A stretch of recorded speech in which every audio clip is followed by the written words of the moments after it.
देखिए जब ध्यान, अब यही अगर ध्यान देखें तो अब शिव ने जब इसमें वजन शून्यता की बात कही तो ये देखा जाए तो हर ध्यान की सोल है। हर ध्यान में कमोबेश ये अनुभव आएगा। इसमें उन्होंने सीधे इसी पर काम करने की बात कह दी है कि वेटलेसनेस पर काम करो, लेकिन वो आएगी और तब व्यक्ति ज़्यादा युवा अनुभव करेगा। अक्सर ध्यान और प्रेम की गहरी अवस्थाओं में लोग ज़्यादा युवा अनुभव करते हैं, एज पीछे लौटने लगती है, लेकिन फिर वो उतनी शारीरिक उम्र की बात नहीं रह जाती। क्योंकि अगर तुम इस बात के पीछे पड़ गए कि झुर्रियाँ नहीं पड़ेंगी, मेरे बाल नहीं सफ़ेद होंगे, तो एक नया पागलपन खड़ा हो जाएगा। क्योंकि दीपक चोपड़ा जी के भी झुर्रियाँ पड़ गई हैं, बाल भी सफ़ेद हो गए हैं, सारी चीज़ें उनकी भी वैसे ही चल रही हैं। तो उनसे पूछा भी किसी ने कि साहब आपने किताब तो लिखी एजलेस बॉडी टाइमलेस माइंड, इस पर आप वर्कशॉप लेते हैं, डिस्कोर्सेस करते हैं और बुढ़े तो हो रहे हैं। तो उन्होंने कहा कि ये एक युवा ऊर्जा की बात, it's about consciousness, it's about aliveness. उन्होंने उस पुस्तक में भी यही बात कही है। तो इसलिए इस ऑब्सेशन में नहीं जाना है, फिर हम ग्रेसफुल्ली एजिंग प्रोसेस में जाते हैं।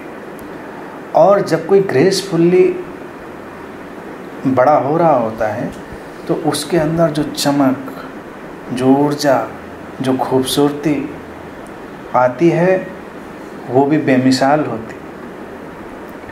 अगर वृद्ध लोग, अब वृद्ध शब्द की जगह पे कोई और अच्छा शब्द खोजा जाए, मुझे लगता है ओल्ड में ही थोड़ा मेलनकोलिक सा आ जाता है, जैसे यंग कहते हैं तो थोड़ा सा ज़्यादा लगता है। तो हमको कुछ अच्छे नए शब्द खोजने चाहिए। मैं हर बार मुझे लगता है कि जो लोग भाषा पर काम करते हैं उनको कुछ नए फ्रेश शब्द ईजाद करने चाहिए। यंग एडल्ट तो पता नहीं, अब जो भी चलेगा।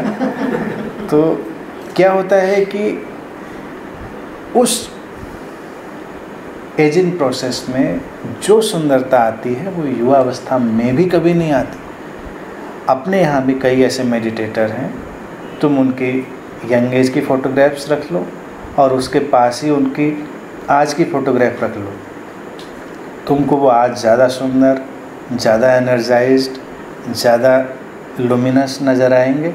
यंग एज में अच्छे हैं, टेक्निकली अच्छे हैं, क्योंकि जब तुम ग्रो कर गए हो और तुम्हारी समझ भी ग्रो करी है, तुम अब बहुत सारी अपनी उन टेंडेंसीज से मुक्त भी हो गए हो जो तुमको परेशान कर रही थी, और तुम बायोलॉजिकल प्रेशर से भी मुक्त हो गए हो।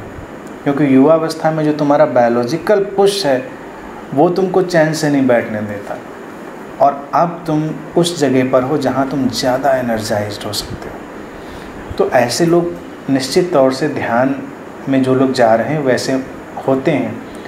अदरवाइज़ अगर आप पहले के वक्त में देखो, अभी भी गांव में चले जाओ, 45-50 साल में ही लोग कई बार इतने ओल्ड नज़र आएंगे, तुमको समझ नहीं पाओगे कि ये सचमुच में 50 साल का आदमी है, ये 50 साल की औरत है। अपने यहाँ तुम शहरों में जब देखते हो थोड़ा सा सिस्टम बदल गया है, यहाँ 60-65 तक भी तुम बहुत ज़्यादा एसेस नहीं कर सकते हो उम्र का लोगों की, क्योंकि थोड़ा माइंडसेट बदला है लोगों का। ये ज़्यादा बदल सकता है। लोग ध्यान में जाएं तो शारीरिक डिस्प्ले अलग है। शारीरिक डिस्प्ले ये नहीं कि तुम उसको ऊपर से ढकते हो, बनाते हो, ग्लो तुम्हारा बढ़ता है, तुम्हारी जो पूरी फंक्शनिंग है वो बदलती है। इवन मैं तो कई बार ये भी देखता हूँ कि जो स्वास्थ्य संबंधी समस्याएं हैं, जैसे तुम्हारा मेडिकल जो सिस्टम है वो कहेगा ये एज रिलेटेड प्रॉब्लम्स हैं, मुझे लगता है वो भी कॉन्सेप्ट है, और उस कॉन्सेप्ट की कंडीशनिंग है और उस कॉन्सेप्ट की हिप्नोसिस है कि व्यक्ति को जब ये हिप्नोसिस और कंडीशनिंग पकड़ जाती है कि अब मैं इतने का हो गया हूँ तो ये चीज़ें तो मेरे साथ आनी ही हैं, तो वो आने लगती। कई लोग ऐसे हैं जिनको मैं भी जानता रहा हूँ, उनको एक ख्याल ही नहीं था कि ऐसा नहीं हो सकता, तो वो नहीं आई। जिस दिन उनको ख्याल आया कि अच्छा अब तो ये सब भी मेरे साथ हो सकता है, चंद महीनों में वो सब लौट आया। मेरे फादर थे, एक बार वो 65 और 70 के बीच में उम्र के कभी रहे होंगे। वो आए, मुझसे कहने लगे कि मेरा दांत उग रहा है। दांत उनका टूट गया था, कहने लगे मेरा दांत उग रहा है। तो मुझे लगा कि ये थोड़ी अब नॉर्मलिटी है, अब इस उम्र में कोई दांत उगता है। तो मैंने उनका मजाक ही उड़ाया। मैंने कहा ये सब डे ड्रीमिंग है, इस उम्र में कोई दांत नहीं उगता, अच्छे किसी डॉक्टर को दिखाओ, अपना काम वाम करो ठीक से। अब वो बार बार मुझसे कहे नहीं उग रहा है। मैंने भी देखने की कोशिश कभी नहीं की। मैंने कहा कि इनको वहम हो गया होगा। लेकिन एक दिन सचमुच में जब उनका उगता ही चला आ रहा होगा तो उन्होंने मुझे दिखाया, तब मैंने देखा तो सचमुच में उनका दांत उग रहा था। वो उग आया उस उम्र में। Medically technically it is not possible, लेकिन उस इंसान को उसमें यकीन रहा कि उग सकता है, क्योंकि मेरे लाख तर्क करने के बाद भी उनकी आंखों में मैंने डाउट नहीं देखा कि वो डाउट में चले जाएं कि बात तो सही कह रहे हैं, ऐसा कैसे हो सकता है। अंदर कहीं उनको लग रहा होगा कि नहीं हो सकता है। तो बहुत सारी जो हमारी शारीरिक स्थितियां भी हैं वो हमारी एक कंसेप्चुअल हिप्नोसिस और एक ये मेडिकल कंस्पिरेसी भी है। मेडिकल प्रोफेशन की कंस्पिरेसी भी है कि तुमको बहुत सारी ऐसी चीज़ें वो दिए रहते हैं जिससे तुम परेशान चलते रहो। क्योंकि मुझे लगता है कि उम्र के एक पड़ाव के बाद अगर लोग अच्छे ध्यानपूर्ण हों, जैसा माइंड के प्रेशर की बात मैंने कही थी, वो रिलीज हो गया हो, तो वो ज़्यादा स्वस्थ भी हो सकते हैं। क्योंकि अब जो केमिकल और हार्मोनल प्रेशर उनके ऊपर था वो भी नहीं है। उनके शरीर को पुश करने वाले जो केमिकल्स थे वो भी अब नहीं है। शरीर उनका हल्का है। शरीर में नेचुरल फीवर जो था, जो प्रकृति ने उनको एक बुखार दे रखा था कि उनको दौड़ते ही रहना है, वो एड्रेनालिन और वो सारे उनके टेस्टोस्टेरोन और वो सारे हार्मोन्स वो सब जा चुके, लो हो गए, मतलब उनकी इंटेंसिटी लो हो गई है। तो they can feel more light. लेकिन तब वो अपनी चेतना से अगर जुड़ जाए, शरीर हल्का हो गया है, काम करेगा। महिलाओं की बोन डेंसिटी कम हो गई है, क्योंकि अब तुमको उतने पहाड़ चढ़ने की ज़रूरत नहीं रह गई। और कौन जाने कि इन बोन्स के माध्यम से ही, इनके मदद से ही तुम ज़्यादा अच्छे से ज़िंदगी जी सकते हो। क्योंकि अभी तो कोई कंसेप्ट ही नहीं निकला कि ऐसा हो सकता है या नहीं हो सकता है। तो अपना केवल आउटलुक बदलें, फिर देखेंगे कि चीज़ें बड़े अलग ढंग से हो रही हैं। और जो इनलाइटेन सोसाइटी की बात मैं कहता हूँ, अगर लोग उस ढंग से जी पाएंगे तो एजिंग के टाइम ज़्यादा स्वस्थ हो सकते हैं। और शरीर छूटना मैं ऐसा ही विजुलाइज़ करता हूँ जो कि संभव है। कई ध्यानियों के साथ ये होता हुआ मैंने देखा है, और तुम सबके लिए संभव है, क्योंकि उसके लिए तुमको बहुत ऊर्जा चाहिए।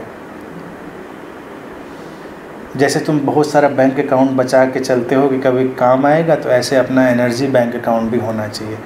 तो जब जाने का तुम्हारा वक्त होगा, तुम सिर टिकाना, आँख बंद करना और निकल जाना।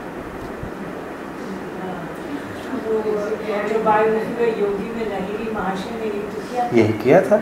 तो अगर एक इंसान कर सकता है, जबकि ऐसे लाखों उदाहरण हैं भारत में, तो कोई भी कर सकता है। क्योंकि हम उलझे हैं उसमें, हमको लगता है कि अब तो ऐसा ही होगा। एक साइकोलॉजिकल डिजीज़ होती है, डॉक्टर साहब जानते होंगे अच्छे से उसको, जो लोग दवा के पर्चे के पीछे जितने साइड इफ़ेक्ट्स होते हैं उनको बहुत गौर से पढ़ते हैं, दवा खाने के बाद सारे साइड इफ़ेक्ट्स पैदा कर लेते हैं। ये बीमारी होती है। जिसको नहीं पता बेचारे को, वो कुछ भी खा के ठीक हो जाता है। एक बार मैं एक घटना पढ़ रहा था, एक डॉक्टर कहीं आदिवासी इलाके में अपॉइंट हो गए, तो वहाँ वो इलाज करते थे। एक ट्राइबल आदमी, सीधा साधा इनोसेंट, वो आया, बोला डॉक्टर साहब बहुत परेशानी है, बहुत तबीयत ख़राब है, कुछ दवा दे दीजिए। तो उन्होंने इधर उधर देखा, कोई पर्ची, उनको कागज़ नज़र नहीं आया, कागज़ लिखें। एक मिट्टी का बर्तन टूटा पड़ा था, उसका वो टुकड़ा था, उन्होंने उठाया, एक पत्थर लिया, उस पर दवा लिख दी। उन्होंने कहा इसको ले आना और सुबह शाम ले लेना, फिर बताना 3 दिन बाद। 3 दिन बाद वो आदमी आया, कह डॉक्टर साहब एक वो और दे दीजिए। कहने क्या? कहने दवा। कि दवा तो मैंने तुमको दी नहीं थी, मैंने तो तुमको दवा लिखी थी।